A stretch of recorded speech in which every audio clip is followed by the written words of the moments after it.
I just जो मैंने कहा कि कम्युनिटी लेवल में हमें प्रोजेक्ट रन करना है कि बच्चे तो इंप्रूव होंगे ही, but at the same time हम कम्युनिटी को क्या देना चाहते हैं. I want to start 2 new things for the teenagers of our village. हमारे यंगस्टर्स और हमारे विलेजर्स के लिए, यंगस्टर्स के लिए मैं what is it English speaking classes and computer training classes. अब इसके पीछे मैं अपनी माइंडसेट आप लोगों से शेयर करना चाहूंगा कि मैं ये क्यों विलेज के टीनेजर्स के साथ करना चाह रहा हूं. I don't want disturbance. इसके पीछे इंटेंशन ये है कि जब टीनेजर्स जो हमारे विलेज से ही हैं, वो हमारे विलेज में ही रहेंगे, अगर वो स्पोकन इंग्लिश बेटर सीख पाते हैं और अगर वो कंप्यूटर स्किल्स बेटर सीख पाते हैं, तो मैं आगे चल के उनको एज वॉलंटियर्स हमारे स्कूल में ला सकता हूं. अभी तक जो कॉन्सेप्ट रहा है टीचर्स का, वो ये रहा है कि फुल टाइम टीचर्स होना चाहिए स्कूल में. इस चीज को लेके बहुत कंफ्यूजन था पूरे कम्युनिटी में. मैं इसके लिए क्लैरिटी देना चाहता हूं. क्लैरिटी ये है कि हमें असिस्टेंट टीचर्स की जरूरत है, ना केवल इधर, but even when I spoke to Nisar sir से भी जब मैंने बातें की, तो मुझे ये पता चला कि उनके स्कूल में भी स्टाफ मेंबर्स भले कितने हैं सर? 6 सर. 6 स्टाफ मेंबर्स हैं. 6 स्टाफ मेंबर्स, और गवर्नमेंट तो और न्यू स्टाफ मेंबर्स एलोकेट नहीं करेगा अनलेस उनका मन करे. तो फिर बच्चों को मैं कैसे एंगेज करूं? लास्ट ईयर जो प्रॉब्लम होता था कि अगर एक दिन में 2 टीचर्स एब्सेंट हुए तो फिर पूरी क्लास ठप हो जाती है. फिर क्या करना पड़ता है? मुझे 2 क्लासेस को एक साथ मिलाओ और उनको बैठा के पढ़ाओ. मैं वो नहीं कर सकता क्योंकि 2 क्लासेस का लेवल सेम नहीं है. अगर लेवल सेम नहीं है तो फिर हम उनको एक साथ बैठा नहीं सकते. एंड ऐसे सिचुएशन में मुझे असिस्टेंट टीचर्स की जरूरत है. वही रीजन था कि मुझे बहुत सारे ऐसे हाउसवाइफ्स को रिक्रूट करना पड़ा जिनमें मुझे पोटेंशियल दिखा. आप समझ पा रहे हैं आप सब? जिनमें मुझे पोटेंशियल दिखा 2 चीजों का. पहला कि वो इनसाइड द क्लास बच्चों के साथ एंगेज कर सके, और दूसरा चीज कि लॉन्ग रन में जब उनको स्कूल में रहने की आदत हो जाएगी तो I can see them to become strong teachers inside the school. तब हम उनको देखेंगे कि as a full time teacher क्या हम उनको ले सकते हैं कि नहीं. तो अभी बहुत सारे टीचर्स जिनसे आप लोगों को कंप्लेन था, एंड मैंने बहुत सुना है ये चीज, तो उसकी क्लैरिटी ये है कि they are not responsible for everything. हमारे फुल टाइम टीचर्स 12 हैं, but other than that we have 3 assistant teachers, जिनमें से 2 केवल लेट स्ट्रीट के लिए है. अगर आप लोगों ने नोटिस किया होगा आपके बच्चों के लिए, स्पेशली प्री प्राइमरी के लिए, तो उनके लिए इंग्लिश के अलावा लेट्स रीड करके करिकुलम है. लेट्स रीड जो है वो फोनिक्स के लिए है, और इसके लिए मैंने प्योरली असिस्टेंट टीचर्स को रखा है. इसके लिए मैं खुद हैदराबाद जाके ट्रेनिंग लेकर आया हूं. Then I am being able to impart the same thing to my teachers. Are you getting this? आप लोग समझ पा रहे हैं? असिस्टेंट टीचर्स का रोल कंप्लीट इंडिपेंडेंटली क्लासरूम के अंदर स्टूडेंट से एंगेज करना नहीं है. उनका रोल इस साल सपोर्ट करने का है, और अगर हमें उनमें ग्रोथ दिखती है तो अगले साल इंशाअल्लाह they will become better teachers and they will be able to take care of your students better. और दूसरा चीज है कि हर बार क्लास एंड होने के बाद 5th पीरियड के बाद में मैं बच्चों को रुकवाता हूं कि वो रेमेडिएशन के लिए क्लासेस में रह सके. मैथ्स, इंग्लिश एंड उर्दू को लेकर रेमेडिएशन होती है. उर्दू के लिए शहनाज मैम रहती है.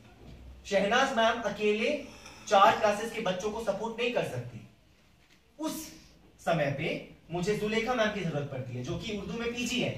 तो क्यों हम लोग यूटिलाइज नहीं कर सकते इस रिसोर्स को? उनका काम क्या है कि शहनाज मैम को सपोर्ट करो रेमेडिएशन के लिए.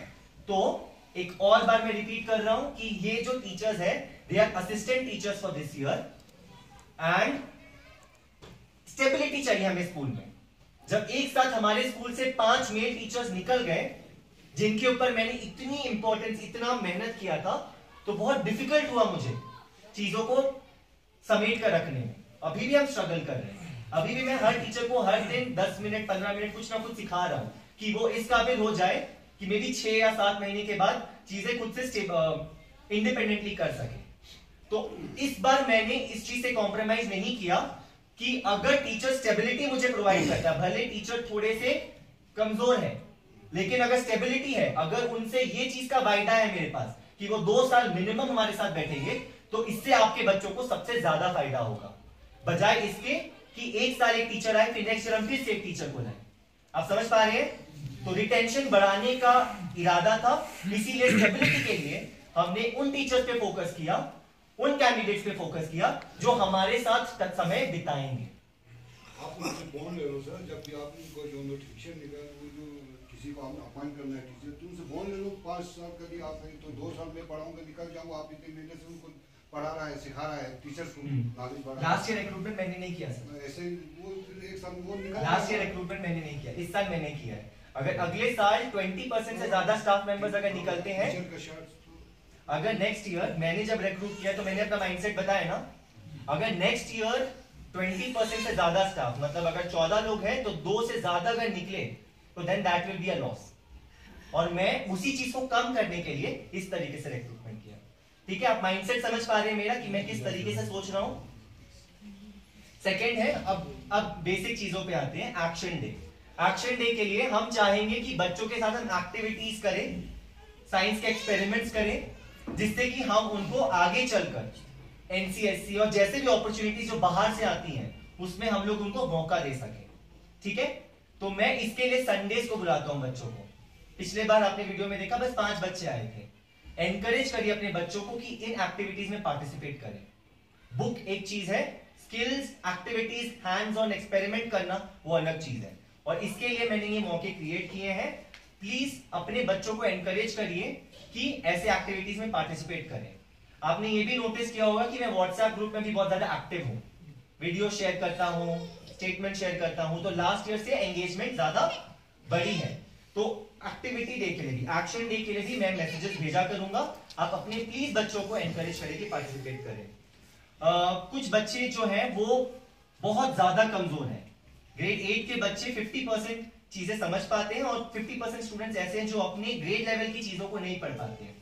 इस साल से मैं उनके लिए मैं करूंगा कि मैं उनके लिए एक ब्रिज प्रोग्राम चलाऊंगा, जहां पे मैं अक्रॉस द ग्रेड्स बच्चों को निकालकर अपने साथ रखूंगा और पूरी साल उनको इस तरीके से ट्रेन करूंगा कि अगले साल आते आते एटलीस्ट वो बेसिक्स पढ़ पाए। ये क्यों जरूरी है? स्पेशली उन बच्चों के लिए जो इस साल स्कूल में आए हैं। I am talking about the students from Budgam, उनके लिए बहुत ज्यादा इश्यूज हो रहे हैं, तो मैं उनके लिए इस साल ब्रिज लर्निंग प्रोग्राम स्टार्ट करने वाला हूँ। पेरेंट्स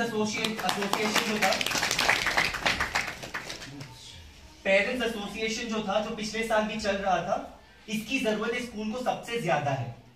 क्यों? क्योंकि पेरेंट्स एसोसिएशन के थ्रू मुझे पेरेंट्स के कंप्लेन या फीडबैक सीधा सीधा मिलता है। हम महीने में एक बार मिलते हैं और वहां पे हम डिस्कस करते हैं कि स्कूल में क्या सही चल रहा है और क्या चीज में सुधार होने की जरूरत है। मैंने लास्ट वीक एक फॉर्म बना के फ्लोट किया था सभी क्लास ग्रुप्स में कि अगर आप एसोसिएशन का मेंबर बनना चाहते हैं तो प्लीज फॉर्म को फिल करिए। 5 ने खुद से भरा और एक को मैंने रिक्वेस्ट किया तो वो भरे। तो इस तरीके से हमारे पास 6 लोग हैं, बट मैं चाहूंगा कि कम से कम 20 लोग रहें, 20 पेरेंट्स रहें, ताकि आप अपने कंप्लेंट्स एंड फीडबैक को उस मीटिंग में आके मुझे बताओ और फिर उसके लिए सोल्यूशन निकालना वो हमारा काम। ठीक है, तो फॉर्म्स फिर से मैं फ्लोट करूंगा ग्रुप में, और अगर आप लोग इंटरेस्टेड हैं तो प्लीज उसका पार्ट बनिए। ठीक है, आई थिंक बडगाम से केवल आप ही आए हैं, बाशिद के डैड। बहुत सारे हैं।